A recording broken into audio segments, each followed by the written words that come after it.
warahmatullahi wabarakatuh. Terima kasih rekan-rekan atas kehadirannya, meluangkan waktunya di acara sesi saya untuk penerapan pemahaman dan penerapan budaya positif. Jadi ini dalam rangka memenuhi tugas dari guru penggerak.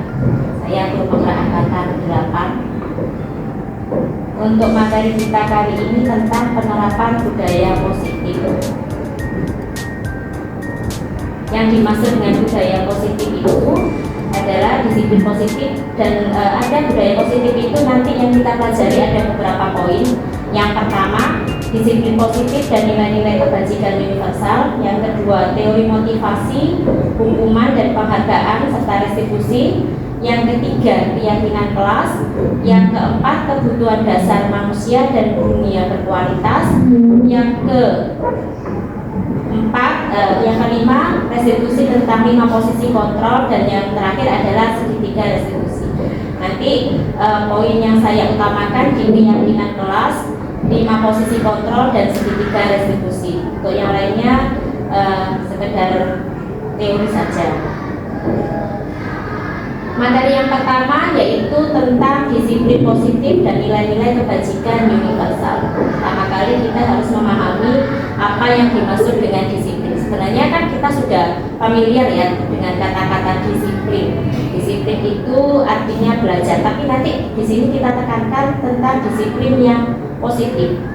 Disiplin positif di sini nanti artinya sebenarnya kan selama ini kita ke anak-anak itu mengatakan kamu harus disiplin, tapi disiplinnya anak-anak itu dikarenakan adanya ketakutan dari anak, takut nanti dihukum, takut nanti ada sanksi dan sebagainya. Atau bisa jadi disiplinnya anak-anak itu karena ada minta imbalan, minta reward dari kita.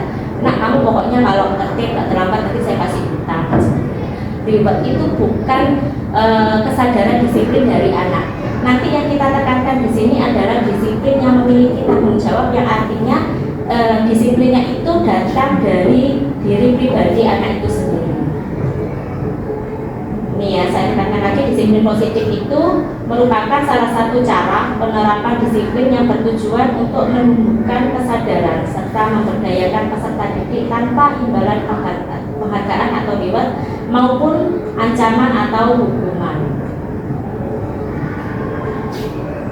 Sedangkan yang dimaksud dengan nilai-nilai kebajikan universal seperti yang dicanangkan di kurikulum Merdeka, nilai kebajikan yang kita canangkan, kalau misalkan kita ambil di profil pelajar Pancasila, itu ada poin beriman dan bertakwa kepada Tuhan Yang Maha Esa serta berakhlak mulia, berkebinekaan global, gotong royong, mandiri, kreatif, dan pengalaman kritis. Ini nanti yang bisa kita jadikan acuan untuk menyusun nilai-nilai keyakinan yang ada di dalam kelas kita.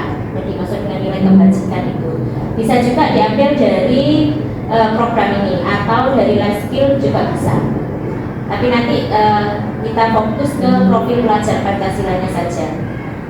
Nah, sedangkan untuk kebutuhan dasar manusia, seluruh manusia itu ada kebutuhan dasarnya, yaitu segala sesuatu yang kita lakukan untuk mendapatkan apa yang kita inginkan. Seluruh tindakan yang kita lakukan memiliki tujuan tertentu untuk memenuhi kebutuhan dasar dari manusia itu sendiri. 5 kebutuhan dasar yang manusia. Yang pertama, bertahan hidup, kasih sayang dan rasa diterima, penguasaan, kebebasan, kesenangan. Yang dimaksud dengan bertahan hidup itu contohnya di ini, ada makanan, pakaian, tempat tinggal dan sebagainya.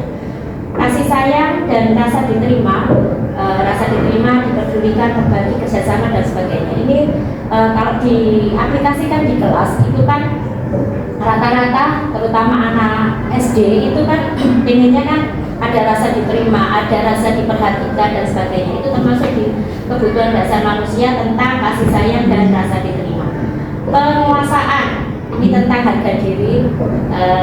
Misalkan kasus di kelas saya itu ada, kalau dia itu pendapatnya tidak didengarkan, nah, dia akan marah dan sampai pulang pun dia akan tetap apa istilahnya kok kalau orang Jawa bilangnya ngambek. Nah, betul, ngambek.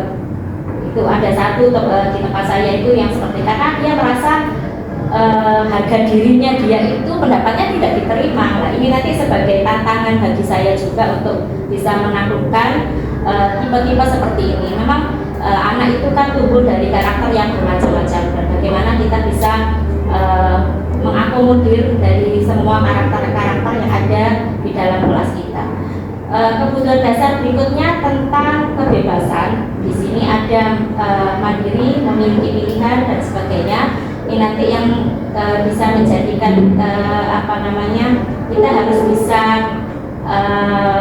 memancing anak-anak itu untuk memenuhi kebutuhan dasarnya tentang kebebasan. Dan yang terakhir adalah kesenangan. Makanya kenapa di SD itu rata-rata pembelajarannya itu kita utamakan di ini, ada bermain, ada humornya dan sebagainya. Ini bisa jadi nanti ada timbul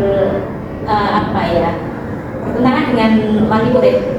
Contohnya di sekolah saya yang dulu itu kalau kita memberikan materi yang tentang ada seringan begitu tuh loh, disamakan dengan beliau-beliaunya waktu dia belajar waktu SD dulu kan, harus serius dan sebagainya, itu disamakan dengan itu. Nanti pasti ada pertentangan di situ.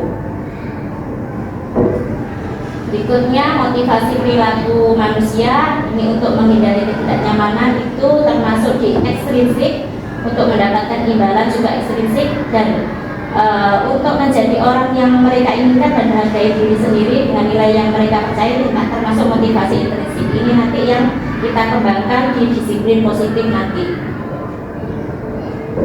Nah, ini 5 posisi kontrol pada guru. Ada penghukum, pembuat merasa bersalah, sebagai teman, pemantau, dan manajer. Untuk lebih pastinya kita lihat potongan video berikut ini ya. Nah, ini contoh-contoh kasusnya. Kalau misalkan ada kasus siswa tidak memakai atribut lengkap saat upacara sebagai posisi kontrol penghukum, maka seorang guru akan mengatakan hukumannya hormat pada bendera selama 1 jam. Nah, itu sebagai kontrol penghukum. Kalau pembuat merasa bersalah, berapa kali ya nak ya saya beritahu kamu pasti mengecewakan bapak. Nah, ini sebagai pembuat merasa bersalah. Jadi anak dengan kelakuannya itu, dengan perkataan kita itu, dia akhirnya merasa bersalah. Kemudian ada posisi kontrol itu sebagai teman. Sebagai teman, ayo dong ikuti aturan sekolah, tolong bantu bapak sekali ini saja. Ya sudah, tidak apa-apa, lain kali jangan berbuat begitu lagi ya. Ini posisi kita sebagai teman. Kalau sebagai pemantau ini biasanya ada kaitannya dengan data. Jadi ada poin pelanggarannya itu terletak. Ini sebagai pemantau. Nanti kita diarahkan ke posisi ini, sebagai manajer, untuk memperbaiki kesalahan murid, tapi murid tidak merasa bersalah, tidak merasa disalahkan gitu ya. Bersalah tapi tidak merasa disalahkan. Contohnya kita lihat, nanti kita ini ya, ada di posisi kontrol apa saja. Tadi kan ada hukuman, ada hukum, membuat merasa bersalah, kemudian sebagai teman, pemantau, kemudian yang terakhir itu sebagai manajer. Kalau kita lihat videonya seperti ini.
Terlambat, masih berani jawab pula.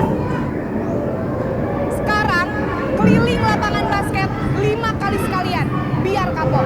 Cepat, pergi. Nah, kalau kita lihat dari video ini sebagai posisi kontrol apa?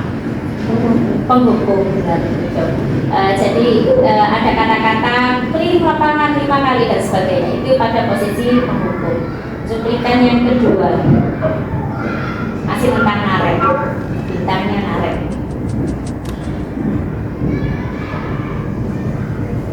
Naren!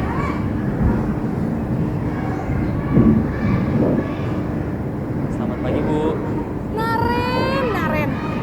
Kamu kenapa terlambat lagi, nak? Ya Tuhan, Naren. Kamu senang ya bikin ibu susah ya? Kalau kamu Senang yang terlambat bikin ibu lagi, susah. nanti ibu yang ditegur Bapak Kepala Sekolah, nak. Disangka ibu tidak bisa membina kamu. Iya, betul. Sebagai membuat anak merasa bersalah. Maaf, Bu. Duh Gusti, Naren. Kamu suka ya kalau ibu ditegur Bapak Kepala Sekolah? Terus, sekarang ibu harus tulis apa ini di buku absen? Ini kamu sudah sering terlambat loh. Ibu harus apa coba? Maaf, Bu. Maaf sekali. Ya sudah, lain kali jangan bikin ibu susah lagi ya nak ya. Ibu tidak akan kuat lagi kalau kamu begini terus. Bisa jantungan kalau ibu Bisa ditegur Bapak Kepala jadi Sekolah. Sana coba ke kelas. Maaf ya, Bu. Maaf sekali. Sekali masalah sekali dianya. Video yang ketiga.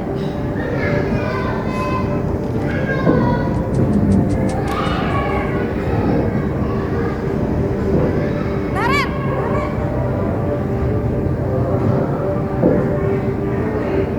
Selamat pagi, Bu. Wah, sudah jam berapa ini nak? Terlambat lagi ya sayang. Iya, Bu. Terlambat lagi ya saya. Bukan saya, Bu. Kamu malah menyalahkan ibu kamu. Kamu bukannya anak yang larinya paling kencang. Kok terlambat sih? Iya, Bu. Saya memang terlambat bangun tadi. Jadi, biarpun saya lari kencang, tetap gak kejar, Bu. Ya sudah sana. Nanti lain kali larinya lebih kencang lagi ya. Biar gak terlambat lagi. Bikin seneng ibu. Demi ibu. Bisa kan? Bisa lah, Bu. Ya sudah sana masuk kelas. Ibu beresin urusan absen kamu. Kamu ini ada-ada. Nah, ini kalau misalkan posisi sebagai posisi teman ya, bisa jadi ini kan pasti ada plus minusnya ya. Kalau menurut rekan-rekan minusnya gimana kalau sebagai posisi teman? Kalau posisi plusnya kan bisa jadi anak lebih ini ya, ke guru bisa akrab dan juga. Tapi pasti ada minusnya. Kayak meremehkan. Betul, meremehkan ya. Jadi intinya bisa jadi mungkin Bu Hesti menerapkan posisi teman, saya menerapkan posisi yang bukan teman, akhirnya lebih hormatnya itu hanya ke Bu Hesti saja. Ke saya tidak. Kan biasanya anak-anak itu kelemahannya di situ. Untuk posisi kontrol berikutnya. Aja.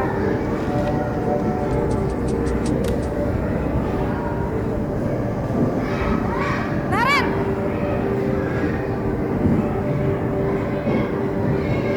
Selamat pagi, Bu. Naren, apa peraturan sekolah kita tentang jam berapa kita harus masuk sekolah, nak? Kita harus di sekolah jam 7, Bu. Iya betul, sekarang sudah jam 7. Naren sudah tahu konsekuensinya jika terlambat hadir. Paham, Bu. Saya harus tinggal kelas pas jam istirahat selama 20 menit. Iya benar, konsekuensinya demikian. Jadi nanti jam 9.30 pas istirahat, kamu harus tinggal di kelas, kerjakan tugas tambahan untuk ketertinggalan kamu, ya. Baik, Bu. Kalau pada posisi ini itu kan kadang anak merasa ada keterpaksaan ya, tertekan di sini karena memang dia tahu konsekuensinya kalau terlambat itu gitu. Cuma akhirnya anak itu masih ada gerungernya kan istilahnya gitu. Untuk posisi yang terakhir.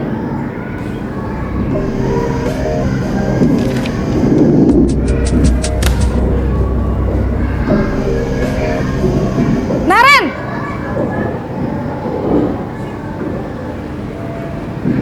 Selamat pagi, Bu. Selamat pagi, Naren. Maaf, Bu. Saya terlambat. Iya, sekolah masuknya jam 7, sekarang sudah jam 7.20. Jadi sekarang bagaimana ini, Naren? Maaf, Bu. Saya lupa setel alarm saya semalam. Baiklah, menurut kamu, keyakinan sekolah yang mana yang perlu kamu tingkatkan? Menghargai diri sendiri dan orang lain mungkin ya, Bu. Setuju. Jadi, apakah Naren meyakini prinsip saling menghormati tersebut? Iya, Bu. Saya meyakininya. Apakah Naren bersedia memperbaiki masalah keterlambatan ini? Bersedia, Bu. Bagaimana kamu akan perbaiki masalah keterlambatan ini? Saya akan coba untuk tidak lupa menyetel alarm saya, Bu. Baik, kalau Naren lupa menyetel alarm di rumah, ada orang yang kira-kira bisa bantu mengingatkan tidak? Ada, Bu. Kakak saya, Kak Emma. Ada lagi selain Kak Emma? Selain Kak Emma, ada ibu saya. Baik, jadi yang mengingatkan Naren adalah Kak Emma dan ibu kamu ya? Kira-kira akan mulai setel alarm kapan nih Naren? Setelah pulang sekolah, akan segera saya lakukan. Baik, jadi Naren akan setel alarm untuk bangun besok pagi dan akan diingatkan oleh kakak dan ibunda Naren ya. Ada lagi yang mungkin perlu dilakukan Naren agar tidak terlambat bangun lagi? Tidak ada, Bu. Baik Naren, terima kasih untuk kerjasama kamu. Sekarang kamu perlu kembali ke kelas untuk belajar. Oke, dari kelima posisi kontrol dari video tadi itu menurut rekan-rekan yang paling bagus itu posisi kontrol yang bagaimana? Yang ini ya, sebagai manajer. Di sini kalau dari sisi manajer ini kan siswa itu tidak langsung dihukumi kamu bersalah dan sebagainya, tapi ditanya dulu apa, terus kemudian dia mengungkapkan kesalahannya itu apa, terus pelanggarannya itu apa, kemudian alasannya ya, yang jelasnya yang intinya itu iya pasti ada alasannya. Anak berbuat sesuatu itu pasti ada alasannya, dan yang itu yang kadangkala itu kita sebagai guru itu kurang menerima gitu, kadang langsung kamu itu gini tanpa tahu alasannya apa. Semacam ini kan tadi dia lupa setel alarm dan sebagainya, kan bisa jadi dia sebelumnya malamnya itu membantu orang tuanya atau bagaimana, dan ini harus kita pahami betul bahwa setiap perilaku anak itu pasti ada alasan di balik itu semuanya. Dan kalau sebagai posisi manajer itu memang kita diposisikan untuk menganggap bahwa anak itu intinya kalau melakukan suatu kesalahan itu pasti ada suatu alasannya, dan solusinya itu pasti anak paham akan solusinya. Kalau apalagi anak SMA ya, kalau anak SD itu namanya kalau membuat keyakinan kelas itu yang simpel-simpel saja, yang tidak terlalu rumit dan tidak terlalu banyak. Nah dari berikutnya itu tentang keyakinan kelas, bukan peraturan kelas. Tersirat tentang perbedaan antara keyakinan kelas dan peraturan kelas. Pasti ada bedanya. Kalau peraturan kelas itu biasanya hanya satu arah. Jadi guru menuliskan peraturan kelas kita hari ini tidak boleh terlambat bla bla bla dan sebagainya. Tapi kalau keyakinan kelas itu kita bentuk berdasarkan diskusi dengan anak. Jadi anak itu kita beri kesempatan untuk membuat peraturan kelas dan itu harus disepakati bersama. Contohnya kalau misalkan kemarin saya sempat ke anak-anak itu, nak enaknya peraturan kelas kita itu kita bentuk apa ya? Itu Bu Yeni nggak boleh makan di dalam kelas. Oke, silakan ditulis keinginan kalian apa. Kemudian dibacakan, disepakati bersama. Benar ya kayak gini ya? Iya Bu Yeni benar. Kita tempel di papan tulis dan sebagainya. Itu yang dimaksud dengan keyakinan kelas. Jadi atas kesepakatan bersama, bukan dari gurunya. Kalau kesepakatan bersama itu kan kita mengarahkan kalau misalkan ada anak yang melanggar itu lebih enak karena sudah diskusi. Pembentukan keyakinan kelas itu beda dengan peraturan kelas. Kalau keyakinan kelas itu lebih bersifat abstrak, universal dan sebagainya.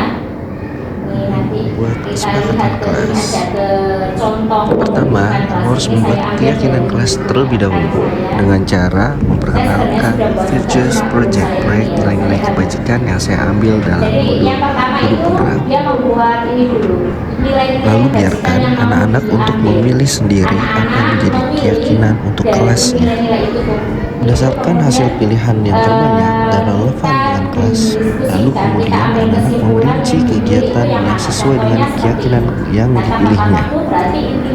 Hal tersebut nanti akan menjadi kesepakatan kelas. Terakhir, anak-anak diminta untuk mengelaborasi apa tugas guru dan apa tugas dari murid yang nantinya akan menerapkan rasa kepemilikan karakter murid di kelas. Kalau mencoba Bapak Ibu guru apa? Guru merdeka belajar, murid merdeka belajar. Memang kalau ada pelanggaran itu pastilah yang namanya anak-anak. Tapi paling tidak kita bisa mengarahkan ke hal yang itu. Contoh pembentukan keyakinan kelas. Berikutnya, kalau kita menghadapi suatu masalah, ada yang namanya segitiga restitusi. Di sini ada dialog antara guru dengan murid, sehingga murid itu nanti dia tidak merasa bersalah, tidak merasa disalahkan kalau dia melakukan suatu kesalahan. Contohnya ada tiga ini ya, ada 3 tahapan. Yang pertama itu menstabilkan identitas. Contoh kata-katanya, yang pertama itu kayak helm gitu ya, kayak helm ke anak. Jadi buat salah itu wajar, tidak ada manusia yang sempurna dan sebagainya. Jadi seperti Yose berarti aku diterima kan gitu. Stabilkan identitas. Berikutnya itu tahapannya itu validasi tindakan yang salah.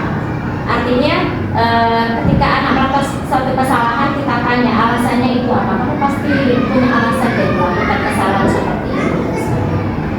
Kemudian yang terakhir itu tahapannya yaitu menanyakan keyakinan.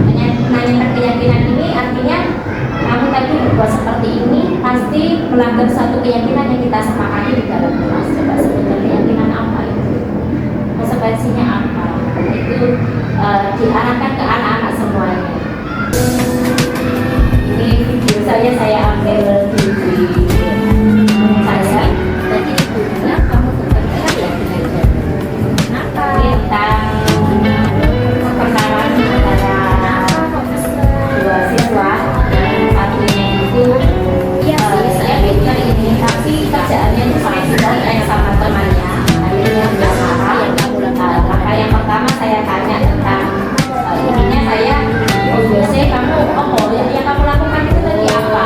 Melakukan itu pasti ada validasi tindakan itu yang tadi saya memang sih kalau sudah pada posisi yang sampai itu tidak akan melakukan hal yang sama.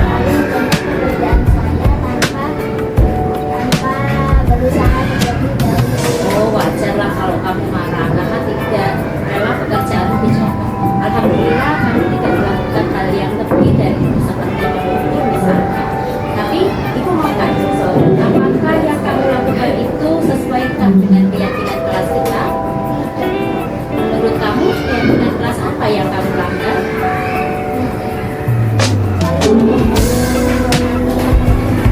Menurut kamu menghormati antar teman itu bukan?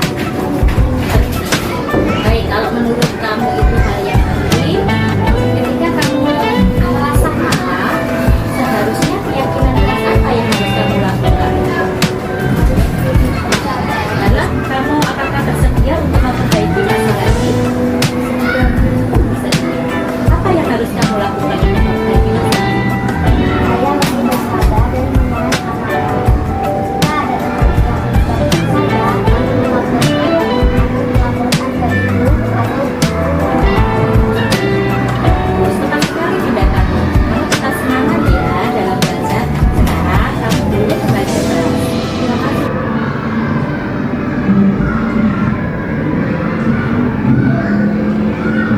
Dari segi 3 restitusi ini anak bisa memberikan alasannya melakukan kesalahan itu apa, terus solusinya apa, itu di segi 3 restitusi. Jadi anak setelah kita panggil itu dia tidak down istilahnya begitu, dia akan memperkuat dirinya bahwa oh memang sih saya salah dan ini konsekuensinya seperti ini.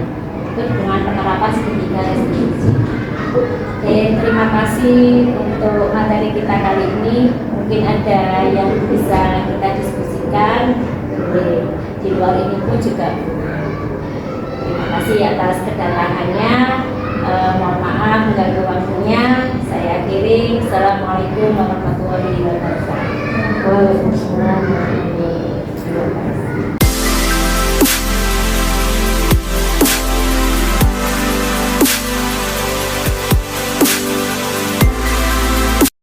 Kita dulu yang sepakat Oh iya. tadi kesepakatan kelas tadi dulu Ya, aku tertarik saya seperti itu gitu. Cuma awalnya gimana itu?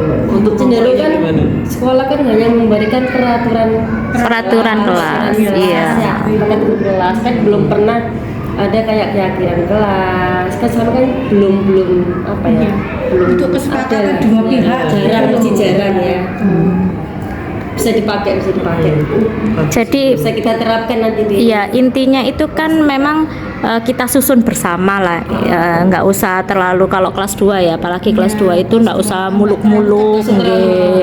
Contohnya misalkan ketika mengerjakan itu tidak boleh mengganggu temannya, katakanlah begitu. Itu kan artinya menghormati ya, menghormati teman. Kemudian Fokus dengan tugasnya betul, sendiri. gitu, Jadi nggak terus. terganggu temannya seperti Nggih. itu ya. Untuk Nggih, kesepakatan gitu. Tentunya juga kan nggak pihak. boleh apa ini melanggar peraturan dari sekolah sendiri ya, tata tertib sekolah ya. Memang kita hubungkan dengan itu, nggih. Jadi tetap ada hubungannya dengan peraturan betul, sekolah ya. betul, nggih, betul sekali. Jadi nggak boleh lepas dari peraturan sekolah. Iya, acuan kita itu nanti kalau kita mengarahkan tentang keyakinan kelas atau kesepakatan kelas itu memang acuannya dari peraturan sekolah juga kita mengarahkannya. Gitu. Insya Allah ndak sampai ini kok Bu beda jauh ya dengan peraturan sekolah itu. Cuma Karena memang kalau masalah masuk itu atau kalau yang saya temui apa namanya pulang, saya bilang nanti mungkin insya Allah kamu sebentar lagi pulang agak lebih lama lagi, Iya, ya mungkin iya. agak sore lagi. Loh Bu, saya ngaji gitu. Jam berapa pulangnya? Saya ngajinya jam 3. Ya nanti kita bicarakan bersama. nggih. Nah, memang kan aturan sekolah ini Itu harus kita kembalikan lagi ke ya, ini. seperti itu kan. Memang ada beberapa anak-anak yang ini agak melanggar. Tapi melanggarnya anak kelas 2 itu enggak se-ekstrim kelas tinggi. Betul, Gitu kan, ya. kayak Hanya usia anak-anak kan gitulah. Ya paling kan istilahnya ngisengi Iseng teman, jahil. jahil. Apalagi kalau yang sudah selesai mengerjakan duluan, pasti mulai bereaksi. Mungkin dengan keyakinan kelas mungkin bisa di ini. Intinya kalau kita sudah membuat keyakinan kelas dan kita istilahnya dokumentasikan, kita tulis entah bagaimana, kita susun yang indah, kita tempel yang dekat dengan anak, misalkan di dekat papan tulis dan sebagainya, itu bisa jadi sebagai sarana kita untuk menguatkan mereka. Contohnya misalkan kalau selesai kita baca doa dan sebagainya, terus kita baca bersama-sama tentang keyakinan kelas itu, insya Allah mereka akan istilahnya sudah masuk ke dalam ini. Teringat terus. Nggih. Jadi nanti sampai kelas besar dia akan ingat. Nggih, aturan betul. yang di kelas kecil. Nggih, Tuh, kalau aturannya ada gitu. kesalahan nanti bisa diingatkan dengan temannya. Nggih. Tuh. Dan itu memang Bu Hesti nggih, apa butuh kerjasama ndak hanya di kelas 2, misalkan kelas 2, kelas 3 pun harus berlanjut seperti itu sampai seterusnya. Kalau ndak ada nggih hanya di kelas 2 aja ya. nggih, Melanjutkan ke kelas melanjutkan berikutnya. kelas berikutnya. Itu memang butuh teman-teman yang istilahnya satu visi dengan itu. Visi, satu tujuan. Betul, nggih. Untuk kebersamaan Betul. pendidikan berhasil. Siap, nggih. Itu Bu Hesti yang pengalamannya paling banyak di sini. Pengalaman masak. Pengalamannya paling banyak, insya Allah. Kalau pengalaman itu kan nggak ono iku nih Bu ya, nggak ada teori dan sebagainya ya Bu ya. Pengalaman itu ilmu yang sudah di luar ini. Kalau dulu saya seringnya itu memang ke teman-teman yang sampun senior, saya tidak menyebut tua ya Bu Hesti ya. Saya menyebut senior itu saya sering menggali penanganan ke anak itu biasanya lebih lebih masuk. Kalau ibu-ibu yang sampun senior itu insya Allah ilmu ini pengalamannya banyak banget nih. Cara menangani anak yang model begini. Dengan ketelatenan, kesabaran, dan hati itu intinya. masuk ke hatinya anak. Betul. Boleh manja di kelas, boleh dimanja, Nggih. tapi ada aturannya. Jadi kayak layang, tarik turun seperti itu, Nggih. mengetahui hati anak. Betul. Mungkin Mbak Dian juga bisa lebih luas lagi Nah. tentang kasih sayang kepada Kasih anak. sayang. Kasih sayang. Sudah megang kelas 2 berapa lama, Bu Dian? Udah berapa lama ya? 2019. 2019, Masya Allah. Kalau saya sama Bulia itu kelas tinggi ya biasanya. Iya, makanya kemarin waktu hari pertama MPLS itu saya tuh batin di dalam, aduh aku kudu leka ya. Mencari strategi. Nah, ini kita harus banyak berguru ke Budian, Bu Hesti ini yang sudah megang kelas Harus 2. terus belajar. Harus terus belajar itu harus. teman-teman. Harus belajar dan saling melengkapi. Betul, betul. Ya, memang kan kalau belajar itu kan kita harus bisa mengadopsi banyak perubahan itu banyak ini. Soalnya yang abadi itu adalah perubahan. Yang lainnya tidak ada yang abadi. Kalau ngajar kelas rendah itu apa ya? Masuki dunia mereka dulu. Kita bawa ke dunia kita. Oh, Masya Allah, betul-betul mantap, Jadi mantap, mantap, anak tuh mantap. Insya Allah nurut ngikut. Kalau sudah kena hatinya, pasti kita dulu masuki dunia mereka dulu, kita Oke. lihat bagaimana dia karakternya, baru kita ajak. Oke, Insya Allah. good. Oke. Harus banyak berguru ini ya saya. Oke, terima kasih teman-teman. Sukses semuanya. Oke.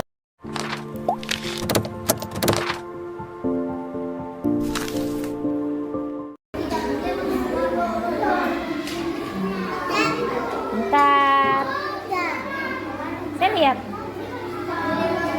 Oke. Iya, kecil. Dari sana, ayo Mbak, siapa? Tidak boleh membuang sampah.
Sini kamu.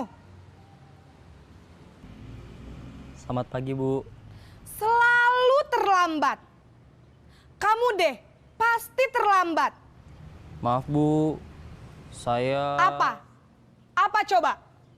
Alasan kamu apa lagi? Kapan sih kamu tidak terlambat?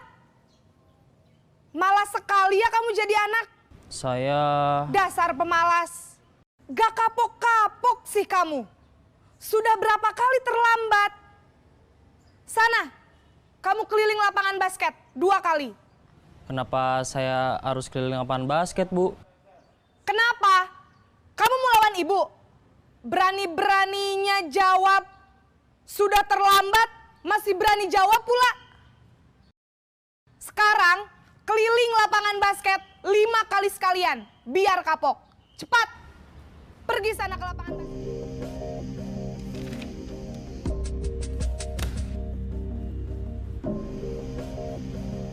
Naren!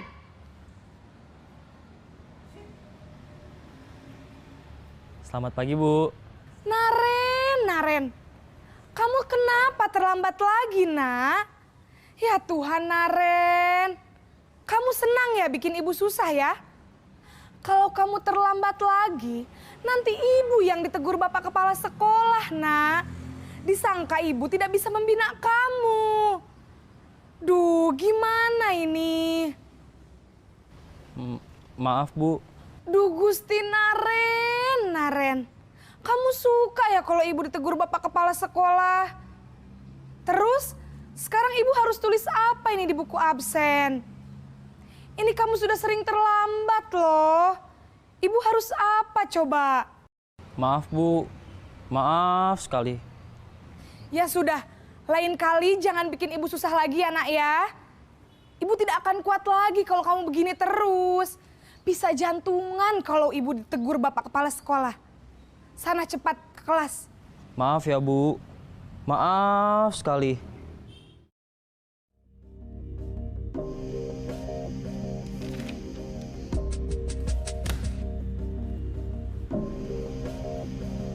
Naren!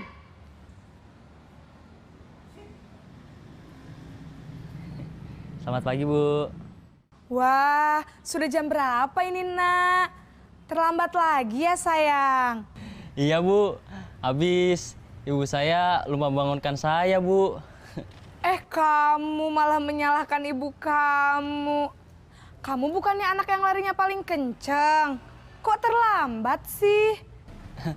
Iya, Bu. Saya memang terlambat bangun tadi. Jadi, biarpun saya lari kencang, tetap gak kekejar, Bu. Ya sudah sana. Nanti lain kali larinya lebih kenceng lagi ya. Biar gak terlambat lagi. Bikin seneng ibu. Demi ibu. Bisa kan? Bisa lah, Bu. Ya sudah sana masuk kelas. Ibu beresin urusan absen kamu. Kamu ini ada-ada saja.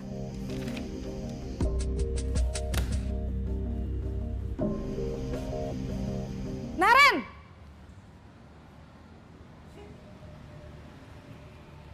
Selamat pagi, Bu. Naren, apa peraturan sekolah kita tentang jam berapa kita harus masuk sekolah, Nak? Kita harus di sekolah jam 7, Bu. Iya, betul. Sekarang sudah jam 7.20. Naren sudah tahu konsekuensinya jika terlambat hadir. Paham, Bu. Saya harus tinggal kelas pas jam istirahat selama 20 menit. Iya, benar. Konsekuensinya demikian. Jadi nanti jam 9.30 pas istirahat, kamu harus tinggal di kelas, kerjakan tugas tambahan untuk ketertinggalan kamu, ya? Baik, Bu.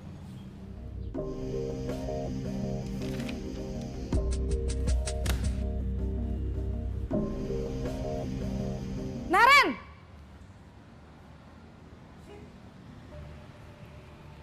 Selamat pagi, Bu. Selamat pagi, Naren. Maaf, Bu. Saya terlambat. Iya, sekolah masuknya jam 7, sekarang sudah jam 7.20. Jadi sekarang bagaimana ini, Naren? Maaf, Bu. Saya lupa setel alarm saya semalam. Baiklah, menurut kamu, keyakinan sekolah yang mana yang perlu kamu tingkatkan? Menghargai diri sendiri dan orang lain mungkin ya, Bu. Setuju. Jadi, apakah Naren meyakini prinsip saling menghormati tersebut? Iya Bu, saya meyakininya. Apakah Naren bersedia memperbaiki masalah keterlambatan ini? Bersedia Bu.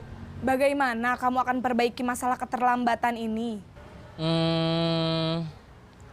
Saya akan coba untuk tidak lupa menyetel alarm saya Bu. Baik, kalau Naren lupa menyetel alarm di rumah, ada orang yang kira-kira bisa bantu mengingatkan tidak? Ada Bu, kakak saya, Kak Ema. Ada lagi selain Kak Ema? Selain Kak Ema, ada ibu saya. Baik, jadi yang mengingatkan Naren adalah Kak Ema dan ibu kamu ya? Kira-kira akan mulai setel alarm kapan nih Naren? Setelah pulang sekolah, akan segera saya lakukan. Baik, jadi Naren akan setel alarm untuk bangun besok pagi dan akan diingatkan oleh kakak dan ibunda Naren ya. Ada lagi yang mungkin perlu dilakukan Naren agar tidak terlambat bangun lagi? Tidak ada Bu. Baik Naren, terima kasih untuk kerjasama kamu. Sekarang kamu perlu kembali ke kelas untuk belajar. Baik Bu, terima kasih.